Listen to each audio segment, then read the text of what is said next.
Welcome, everyone. This is the fifth session of the IBIS Prep LSAT crash course, and today we are going to continue talking about arguments. So I'm going to go ahead and share my screen and go over some of the PowerPoints that I've created and go over some specific questions. But I want to start by recapping what we've done so far so that this doesn't feel like you're just jumping in at the beginning. So if you remember the first argument PowerPoint that I shared, I told everyone that the most important thing to understand about arguments was conclusions, right? Every argument is created in the same structure. There's going to be evidence, premise, and conclusion. Evidence is just information that we're given, like it's blue, the sky is blue outside, or I hear a barking sound, or it is a given that everyone knows that. People say that. Statistics show that. That's evidence. Premise is going to be, and because of this reason, and then conclusion is going to be, we can conclude that this is my affirmative statement. I always tell people when you're looking at an argument, understand conclusions. What is the conclusion of this argument? What is it that the writer or the litigator or the creator of this argument is trying to convince you of? That's the conclusion. They should elect Thomas for mayor. This is not a good idea. The people are misguided, right? These are affirmative statements that whenever you make that statement, the instant reaction is, well, why do you think that? Why do you think that people are misguided? Because they should think this and they think that. Oh, okay, that's a good argument. Why do you think we should elect Tommy for mayor? Because Johnny is a bad candidate. Johnny is a terrible candidate. Tommy's the only candidate. That is why. That's the premise. For these reasons, we should elect Tommy. So the number one thing with conclusions is being able to identify them. And here, the answer is D. The use of beetles should be avoided. Here, it's going to be that, let's see, the first sentence. There is no basis to believe that promoting creativity is a proper goal of an employee training program. Why are we saying that that's the conclusion? Because that's the affirmative statement. Why do you think there's no basis to believe that? Because many jobs do not require creativity, la, la, la. Additionally, here's another reason to support that. So remember with these conclusions, this is, I'm going to, develop the hierarchy of arguments in today's session. We are trying to focus on the fundamentals of identifying conclusions. Conclusions are affirmative statements that need support. Premises are reasonings that support the conclusion, and evidence is just undeniable or uncontradicted facts. So here, it starts off with, it is a given. That statement means it's evidence. Because if something is a given, it's not a conclusion. If we're already taking it for, as a fact, you don't need to convince me of it. That's a very great way of saying that. A conclusion is something that the other person needs to be convinced of. What is your reasoning and evidence to support your reasoning to arrive at this conclusion? So here, it is a given, not a conclusion. Constantly broadening one's abilities and extending one's intellectual reach will enable one to inspire that curiosity. Conclusion. For such, that's an indicator of a premise. Because of this, this is the reasoning why. The reason people struggle with conclusions is because we're used to evidence, premise, conclusion. We have to understand the LSAT is tricky. They'll put the conclusion as the first sentence, the second sentence, the third sentence, the fourth sentence. They'll use an indicator like thus to indicate a intermediary conclusion, right? Not every word, not every sentence that begins with thus or therefore is a conclusion. That could be an intermediary conclusion and a premise that leads to an ultimate conclusion. So when they're asking you, What is the main conclusion of this argument?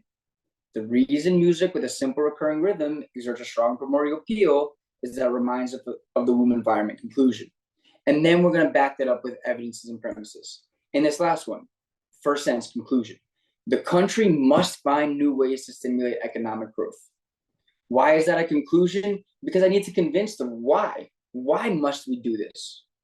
Because car manufacturing used to be a major national industry, but it's been substantially impacted by foreign competition. And additionally, la la la la. The reason, if you're new to the class and you're like, I'm flying through this, is because I've already done these questions. I'm just trying to reinforce conclusions, affirmative statements that we understand we need evidence and premises to support.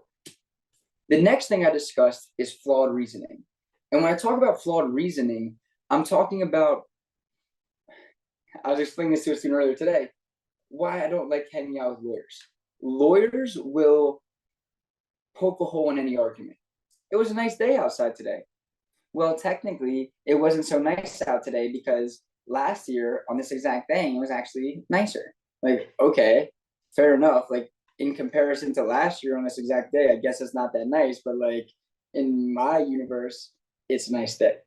That's why I say I don't really love hanging out with lawyers. I'd rather hang out with like teachers. You know, we're good people.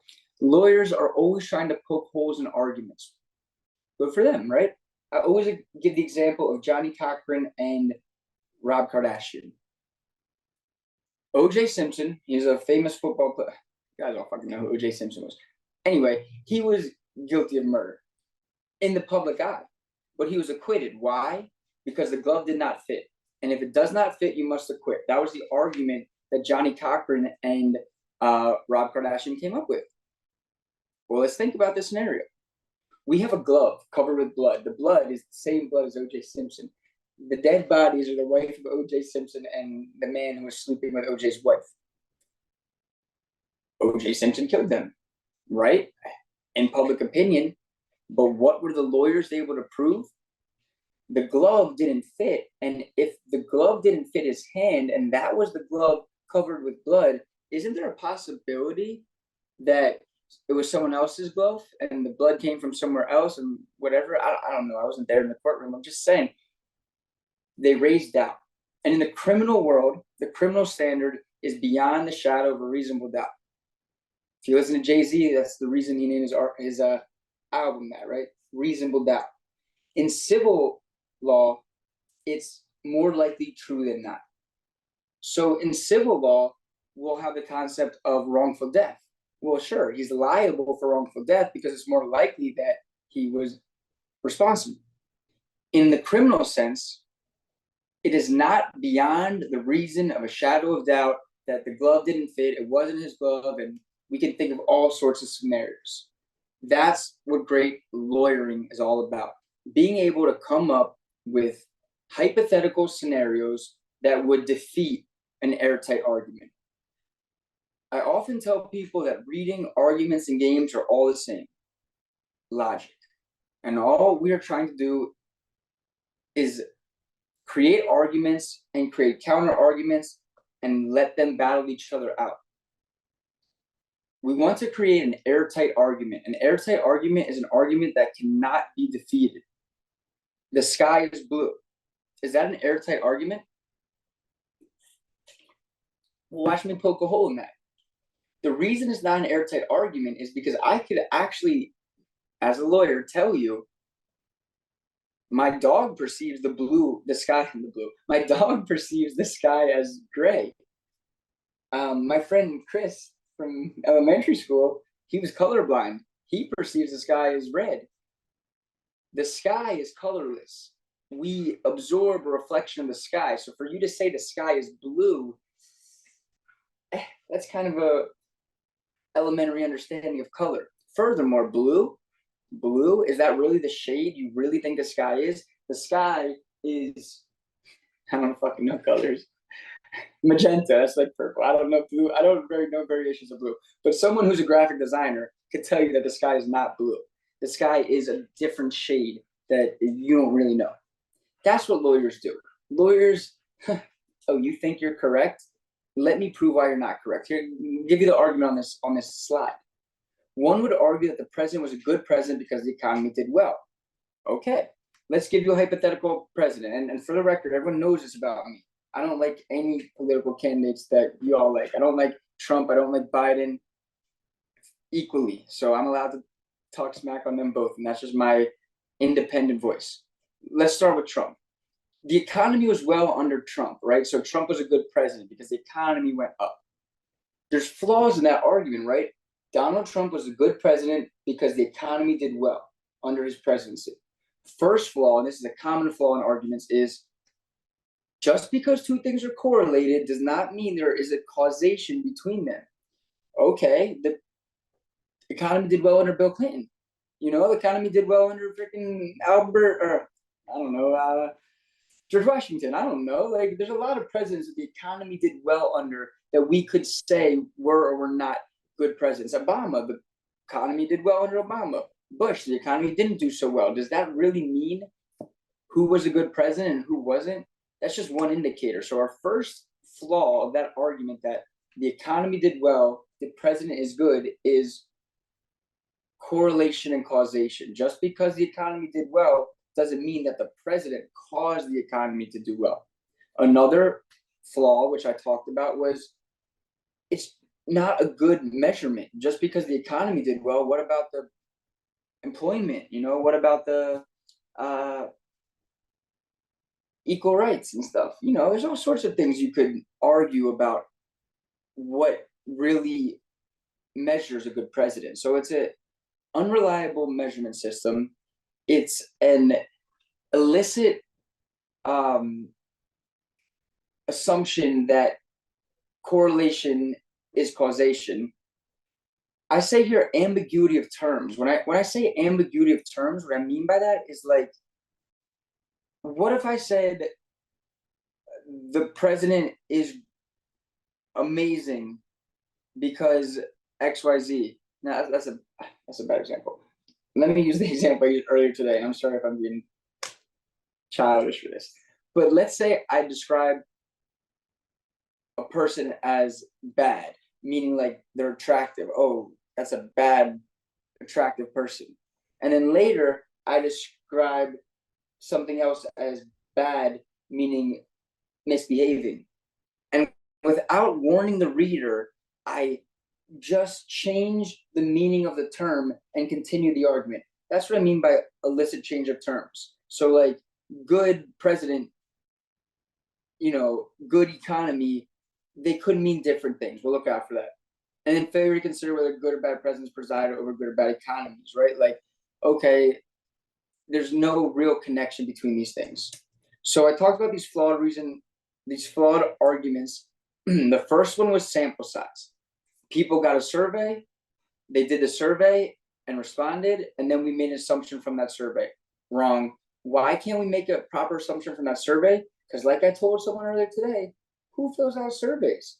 Surveys are always going to be biased because they're not representative of the overall population, right? Like, who's filling out this survey?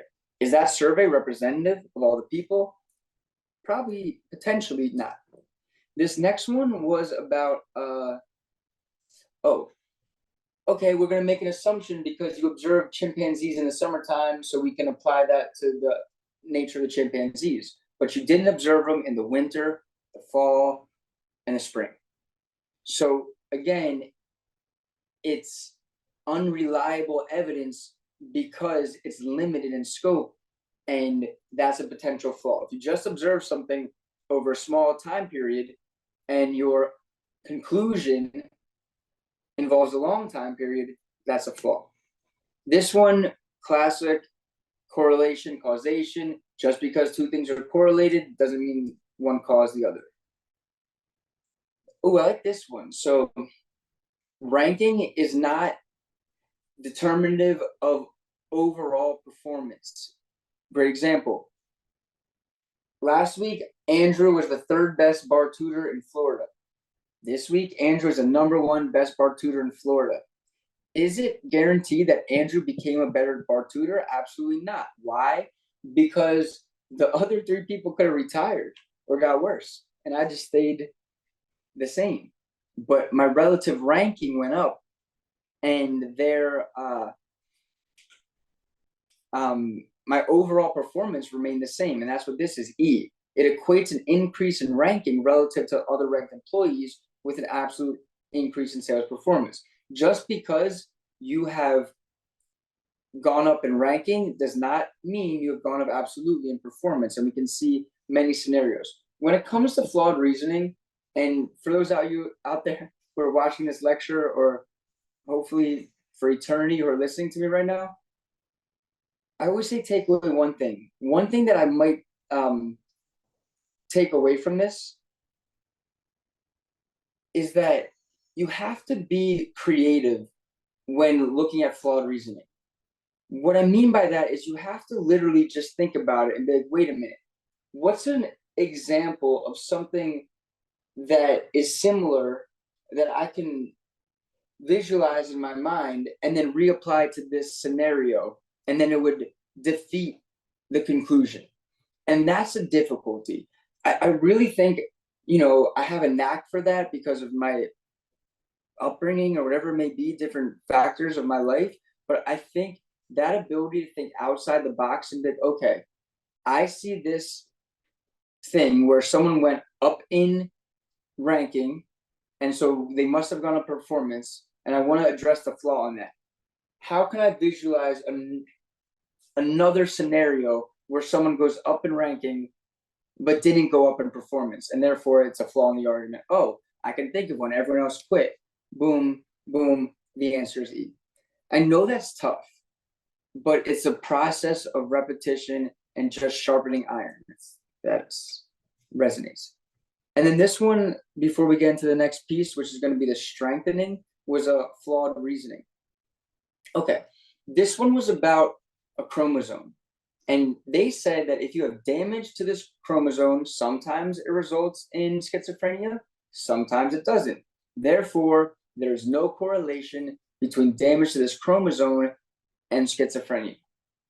The reason that is flawed is because we have to consider hypothetical scenarios. Isn't it possible that, I give a tire example, 6 people come up with damage to their tire, and 3 of them can't drive their car. 3 of them can drive their car. Therefore, damage to your tires has no impact on driving your car. The flaw with that argument is what I'm about to expose. What if 3 people had punctured tires? They literally can't drive. Okay. And then 3 people had normal wear and tear. They could drive. Don't they both have damage to their tire, but different types of damage?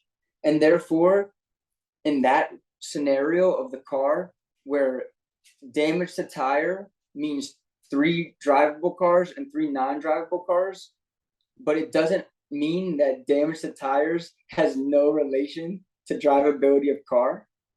That's a classic example, in my mind at least, that is similar to this scenario with the chromosomes. Okay, damage to chromosomes sometimes results in schizophrenia, sometimes it doesn't. Well, couldn't it be different types of damage, like severe damage equals schizophrenia, mild damage does not?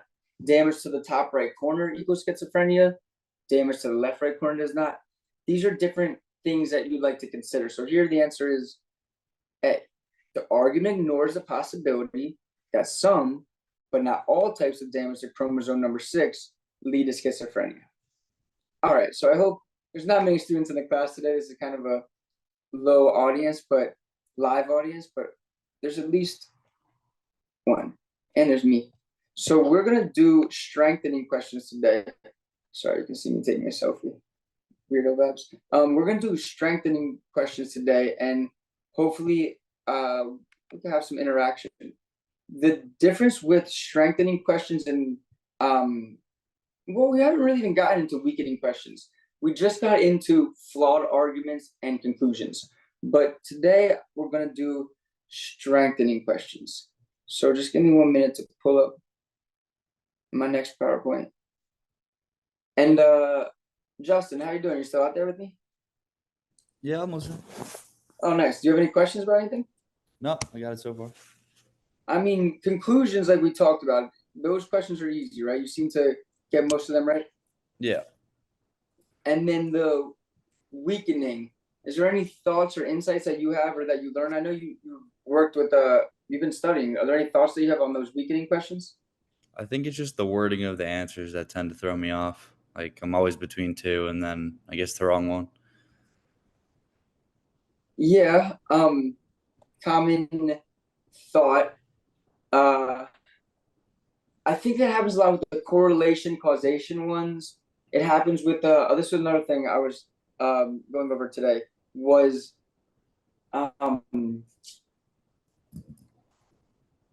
necessary assumption versus um sufficient, right? Like I'm sorry, necessary condition versus sufficient condition. So like I gave the example with NBA players. I give this example, and I just love doing hypotheticals because I think like it just resonates. I like if you can relate something to one thing, it'll help answer different questions. So this is a hypothetical I gave to someone else.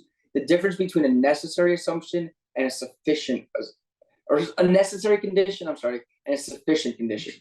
So basketball players, the NBA, and let's just make this assumption and to be true. I know it's not. There's some little guys out there who are balling, but let's just say everyone in the NBA is over 6 feet tall, right? Every single basketball player in the NBA is over 6 feet tall. Therefore, it is a necessary condition to be in the NBA. You must be over 6 feet tall because everyone in the NBA is over 6 feet tall. However, is it sufficient? Just because you're over 6 feet tall, does that mean you're in the NBA? Absolutely not. We know tons of tall guys who can't get a bucket, right? So we got to understand that necessary versus sufficient means necessary, you need it. It's like a qualification. Like just to apply for IBIS prep, you need to have a 4.0 GPA.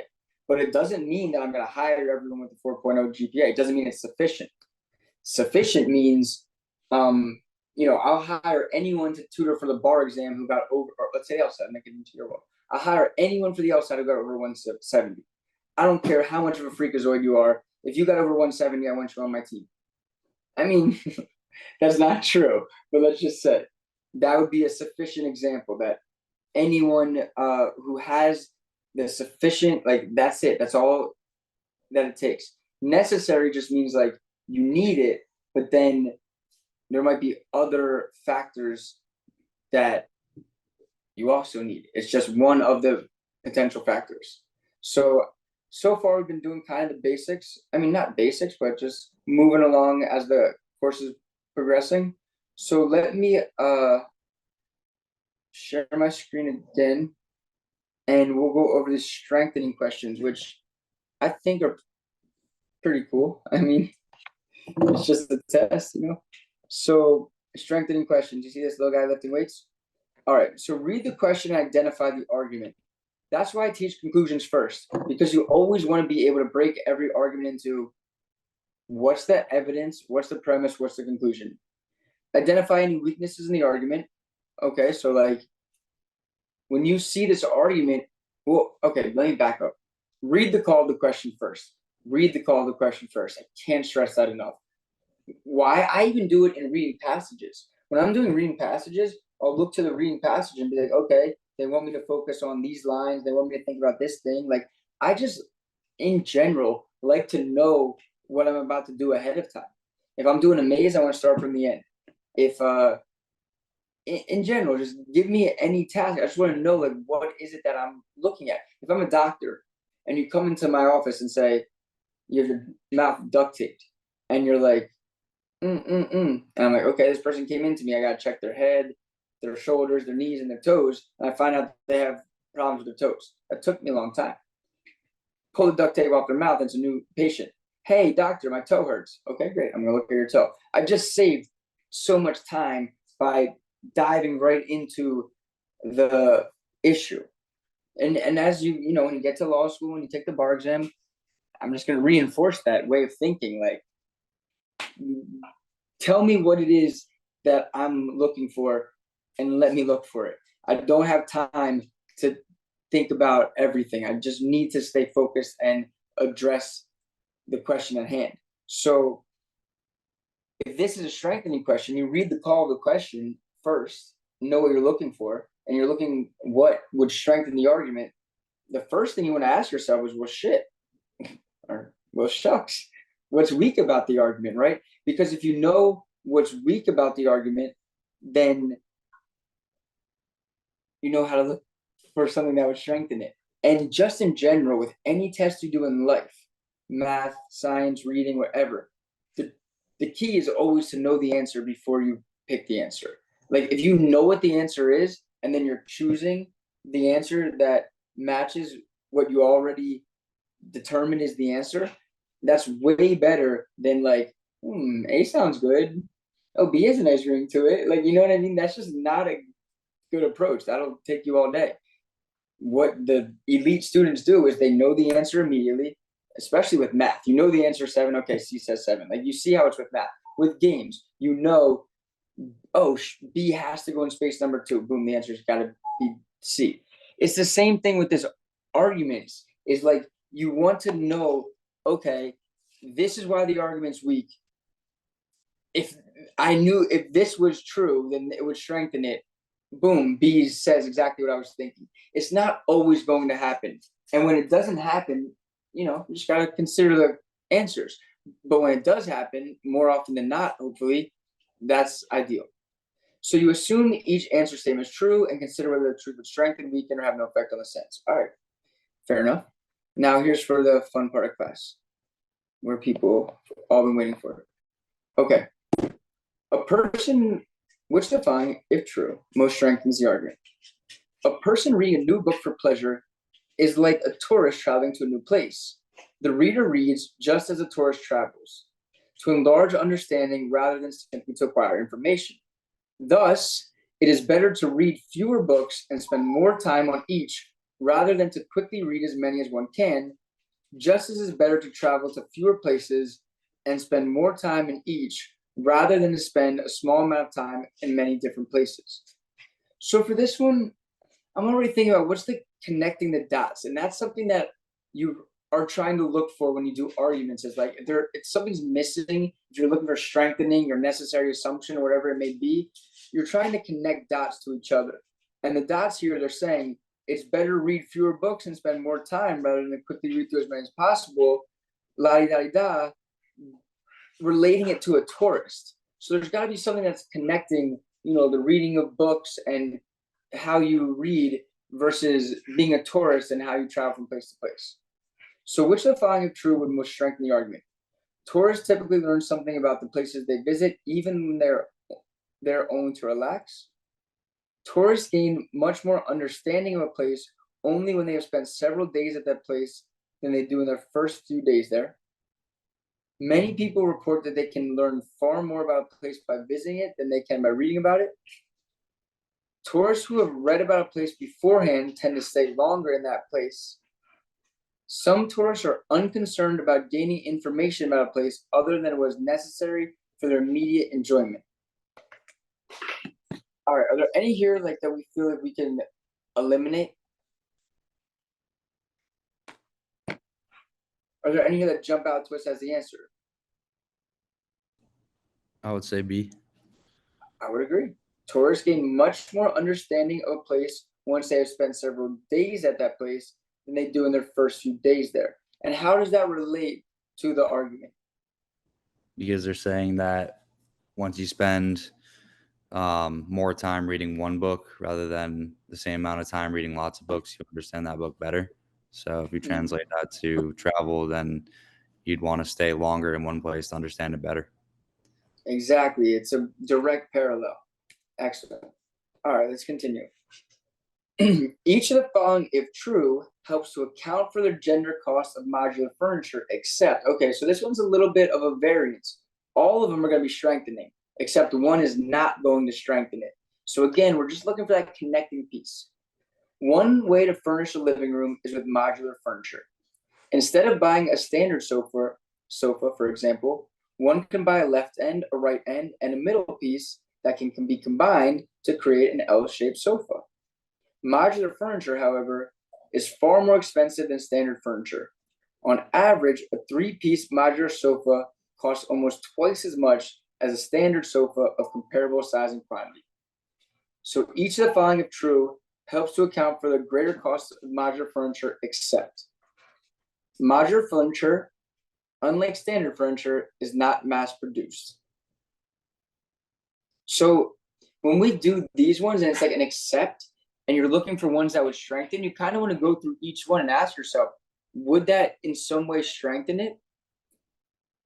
Kind of, right? Because it's like, unique. The consumer demand for sofas sometimes increases more quickly than the supply. See, that one I don't really know. How does it relate to modular furniture and why there's a difference between prices? So I don't know. The most fashionable designers tend to use modular furniture designs. Again, that relates to why modular furniture, is more. The most fashionable design, because modular furniture pieces are custom ordered, they're never put on sale. Definitely. And, oh God, do some reading here. Modular sofas on average have a greater area of upholstered surfaces than do standard sofas. Again, C, D, and E all make sense. Like, why are modular sofas more expensive?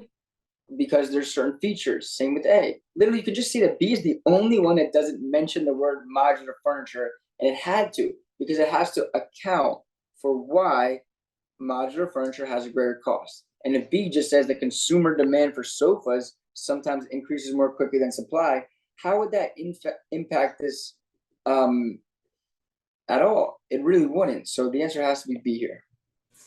Okay, this type of question I find are more common than ever these days, where they give you two people arguing against each other, and you got to find the flaw, what they agree on, whatever it may be. And I think they're easy once you get the hang of it.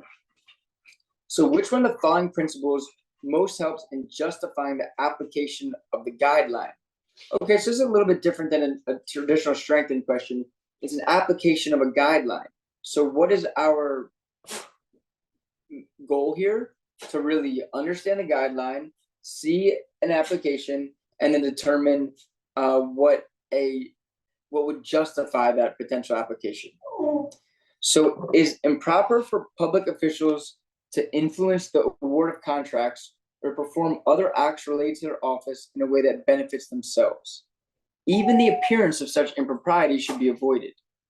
And here's an application. Greenville's mayor acted improperly in urging the award of the city's street maintenance contract to a company owned and operated by one of the mayor's relatives, whose business would have been in serious financial trouble had it not been awarded the contract. Okay, so they're saying he acted improperly, and it says improper for public officials to influence award of contracts related to their office in a way that benefits themselves. Even the appearance of it should be avoided.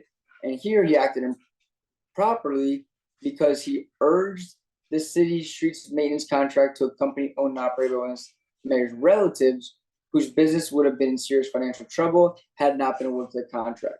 So what would justify that? It's got to be something that ties it together. And you'll see that's what the strengthening is all about.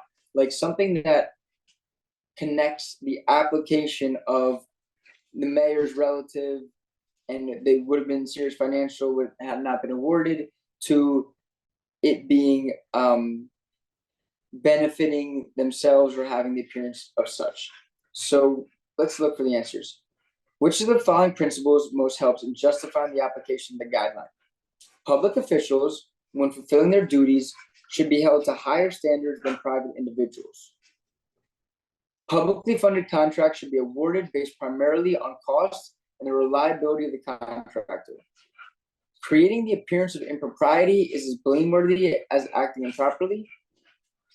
Awarding a contract to a financially troubled business should be regarded as taking excessive risk. Benefiting one's family or friends should be regarded as benefiting oneself.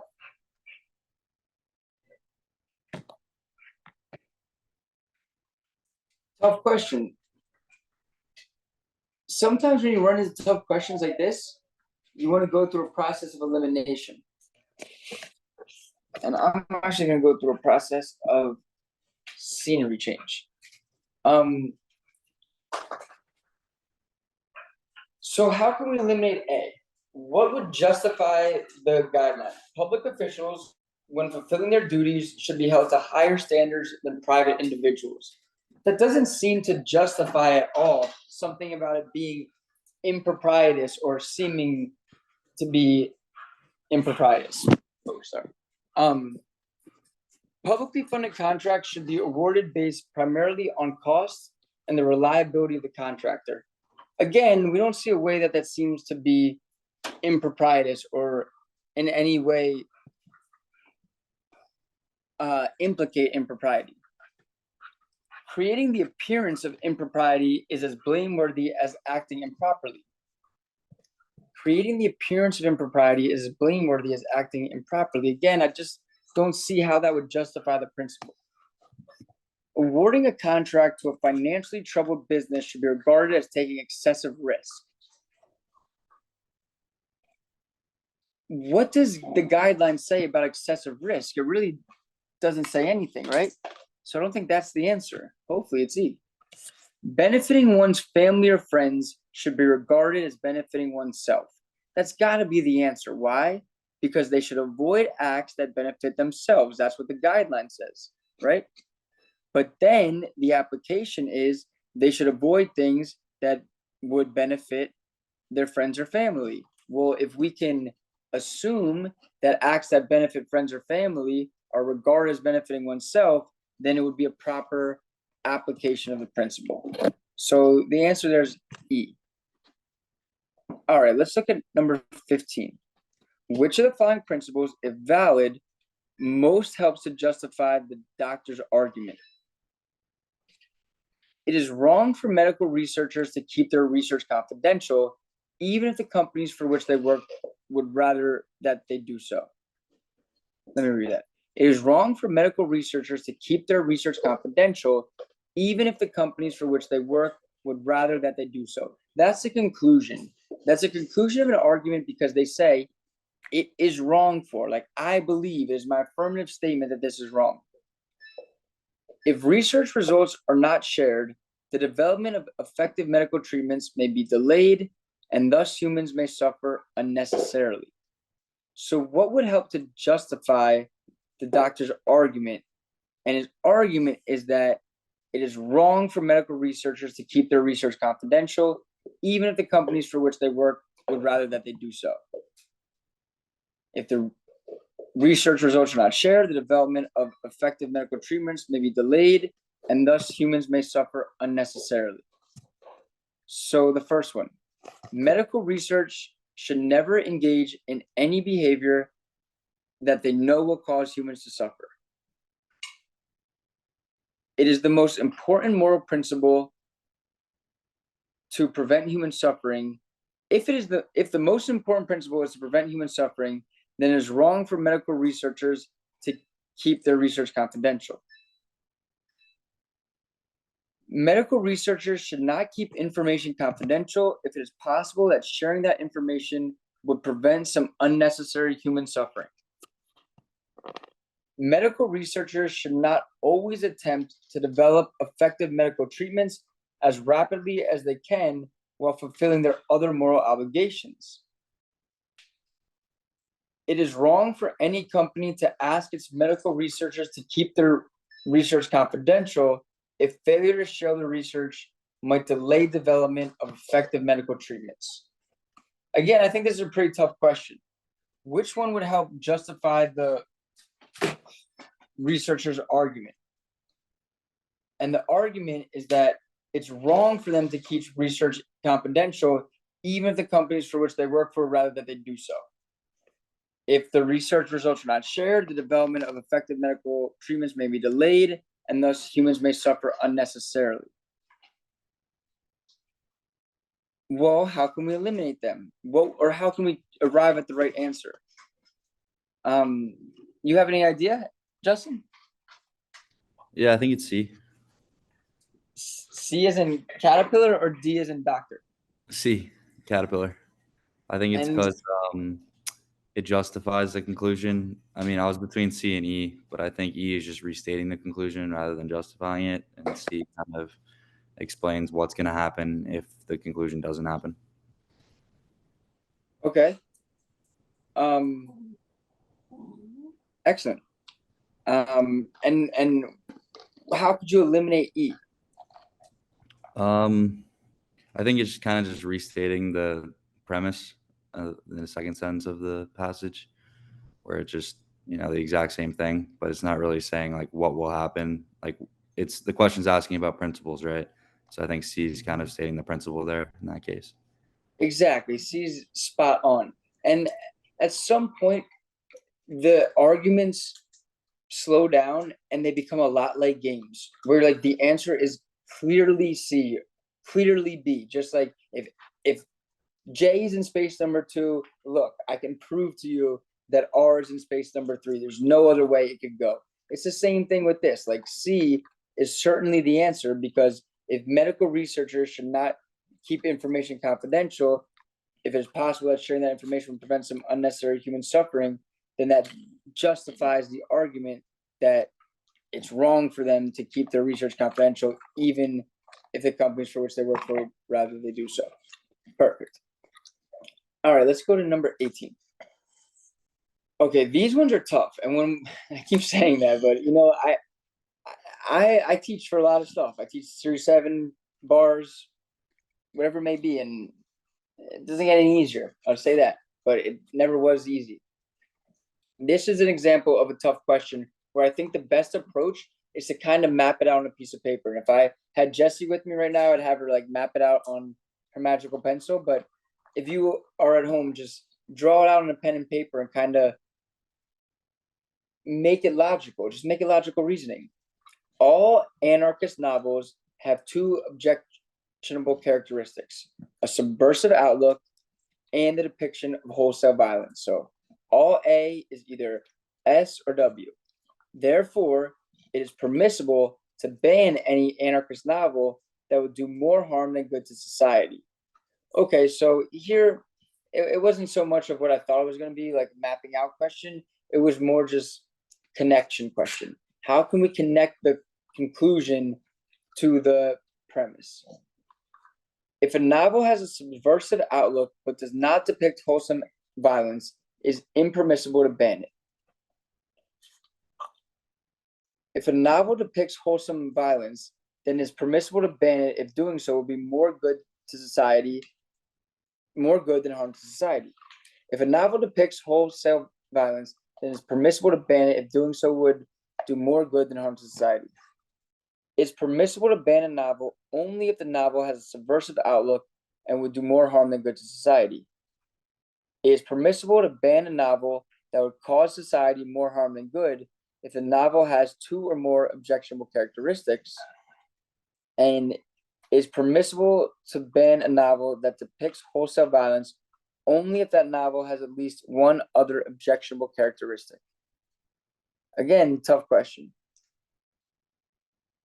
So what are we trying to connect here?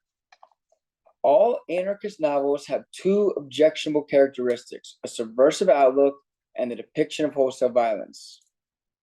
That's the statement. They have either some S or W. Therefore, it is permissible to ban any anarchist novel that would do more harm than good to society.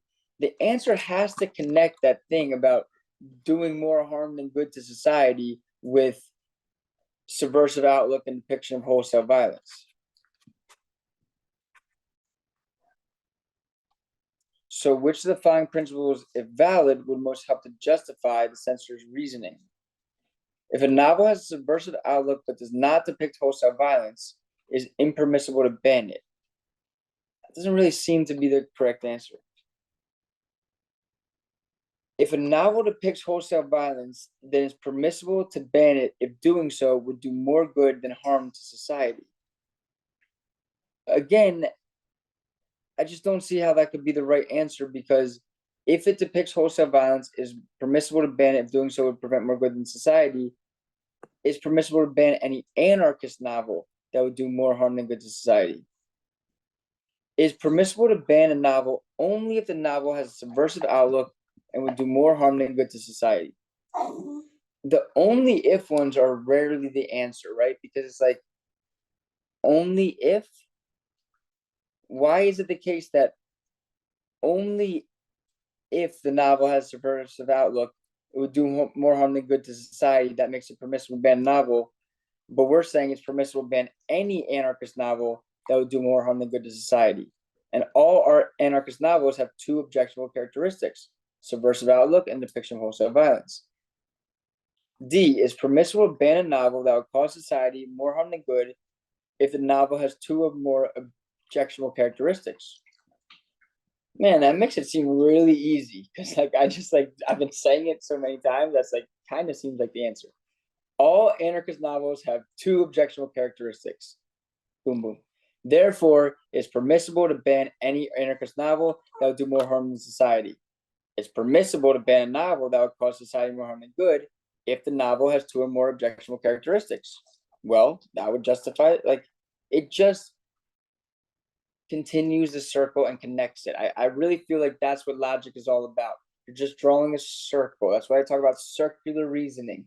You here they draw in the circle 75%, and the 25% missing is D, saying, well, this is when it's permissible to ban things, and because what I just told you falls into that condition of being permissible to ban, it fits.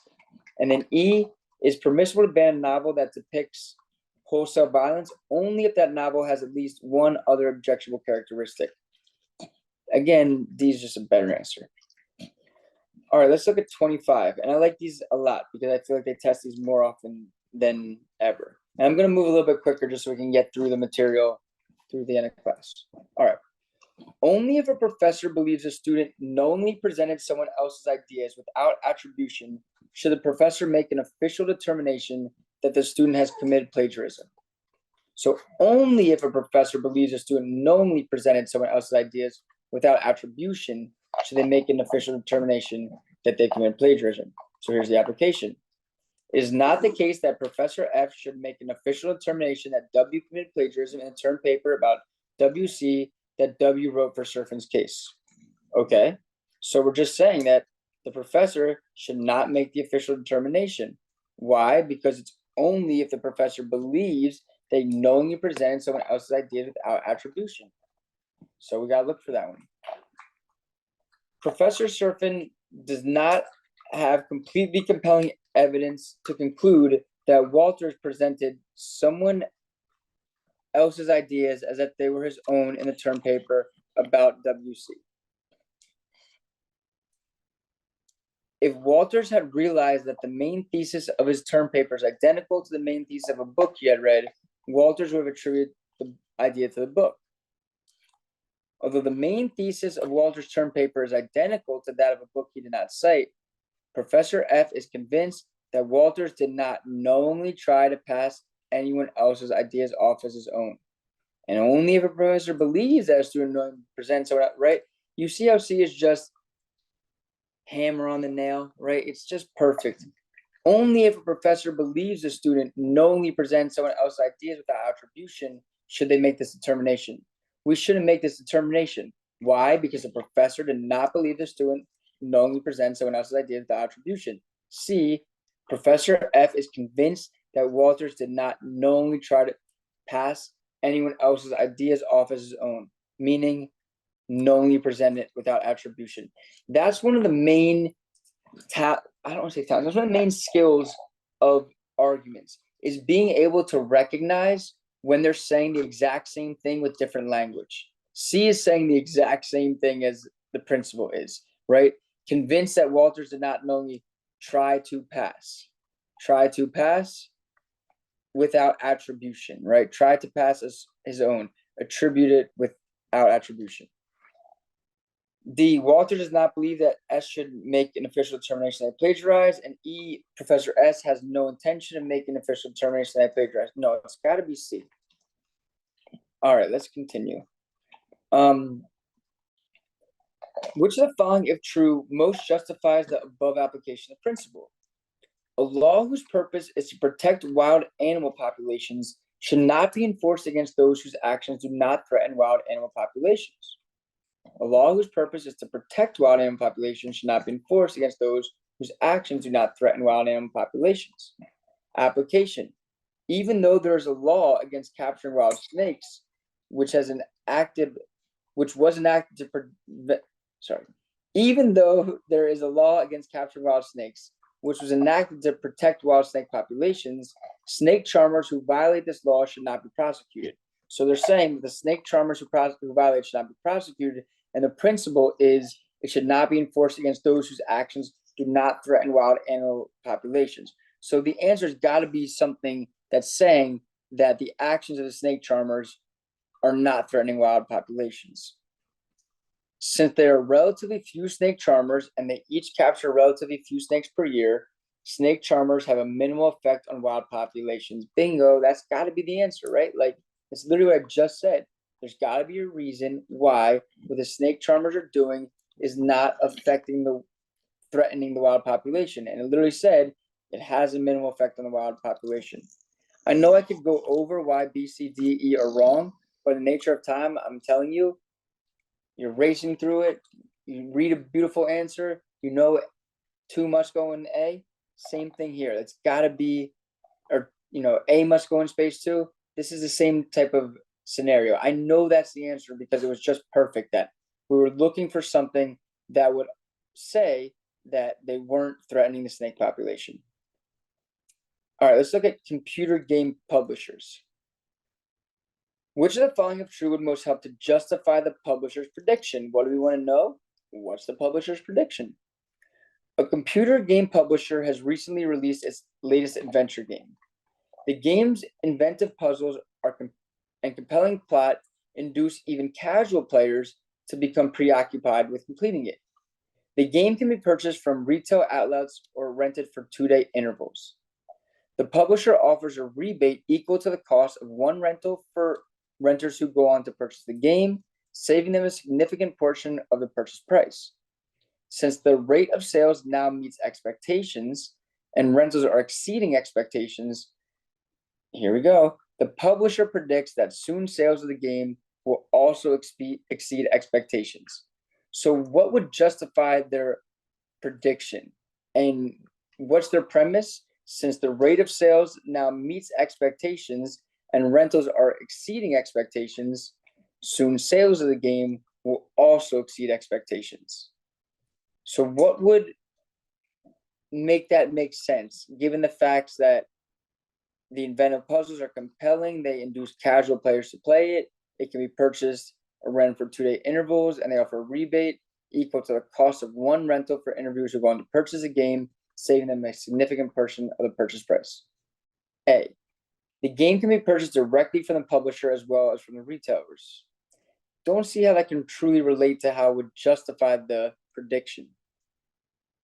It takes several weeks for most players to complete the game. That actually seems like a pretty good answer. Let's hold on to that. The publisher's games are among the most popular computer games on the market. Okay, we'll go back to that one. Most people who complete the game do not play it extensively afterward. That would not justify. That's literally the opposite. We want to know why we think that they're going to have higher sales after they rent it. So D's eliminated. A and D are eliminated. Some people buy and complete the game and then give it away to a friend. Again, that would be the literal opposite. Like, if they give it to a friend, why would people want to buy it? We got to look for why they're going to start buying it soon. So we're between B and C. It takes several weeks for most players to complete the game. The publisher's games are among the most popular computer games on the market. I really like B here. And the reason why is because if you can only rent it for a couple of days, 2-day intervals, then you got to give it back. Well, aren't people going to, you give them a taste and they're going to want the rest of it? That's what B is insinuating, that if rentals are good and they're renting it for 2 days, well, sales are going to go up too because they're going to want to come back for the rest of the pie. All right, let's look at a few more. Which one of the following principles, if valid, most helps to justify the judge's reasoning?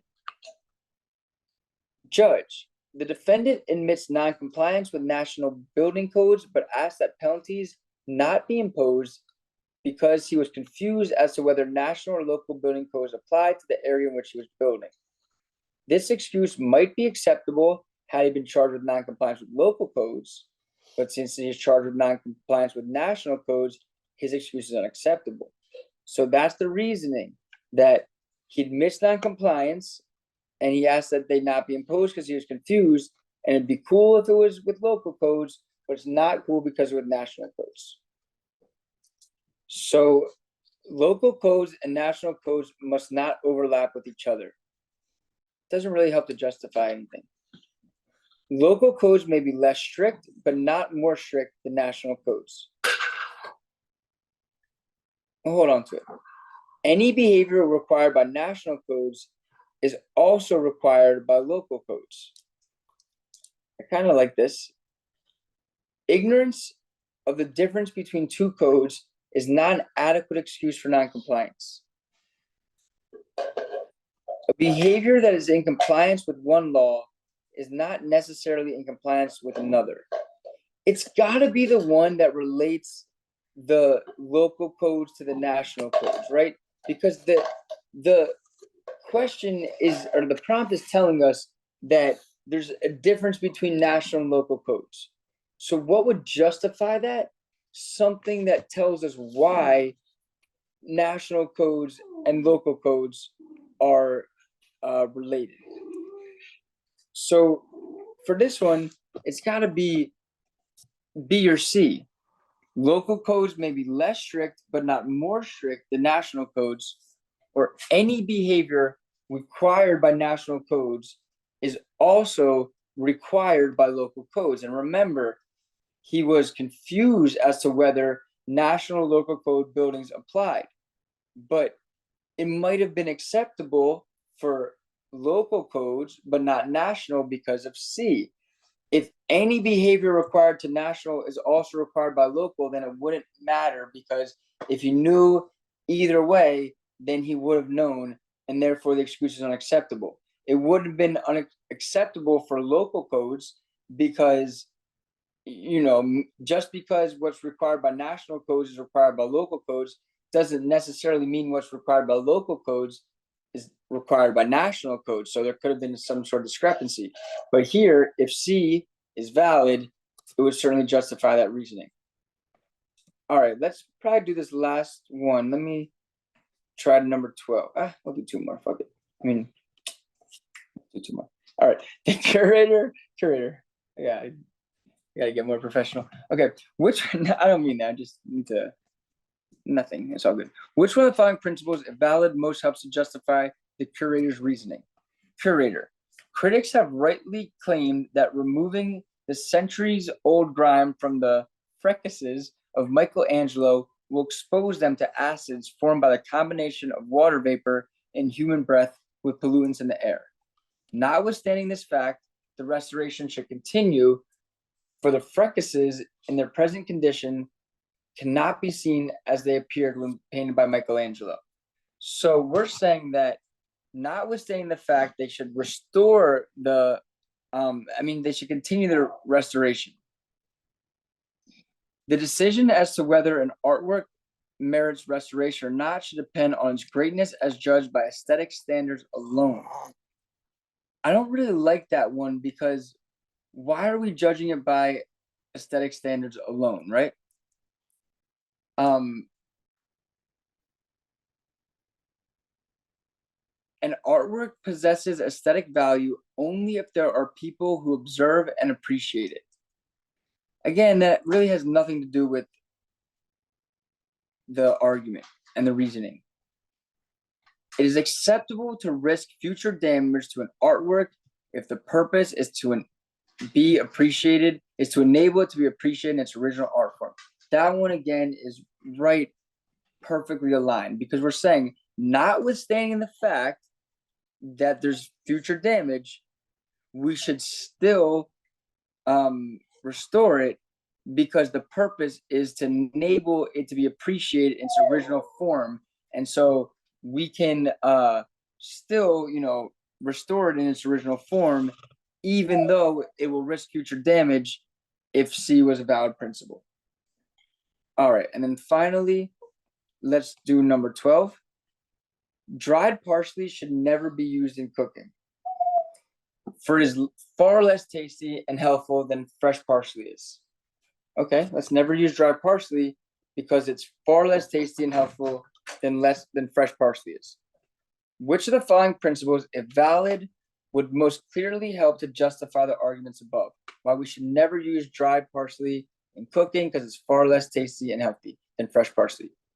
Fresh ingredients should be used in cooking whenever possible. Only the tastiest ingredients should ever be used in cooking. I mean, that's a good answer, right? Ingredients that should never be used in cooking are generally neither tasty nor healthful. Parsley that is not both tasty and healthful should never be used in cooking. In cooking, dried ingredients are inferior to fresh ingredients. So in this one, I think it just sounded right immediately when we read it that the answer is B, right? Only the tasty ingredients should ever be used in cooking. And why do we say that? Because we should use dry parsley. I mean, we should never use dry parsley because we should use fresh parsley. Why? Because dry parsley is far less tasty than fresh parsley.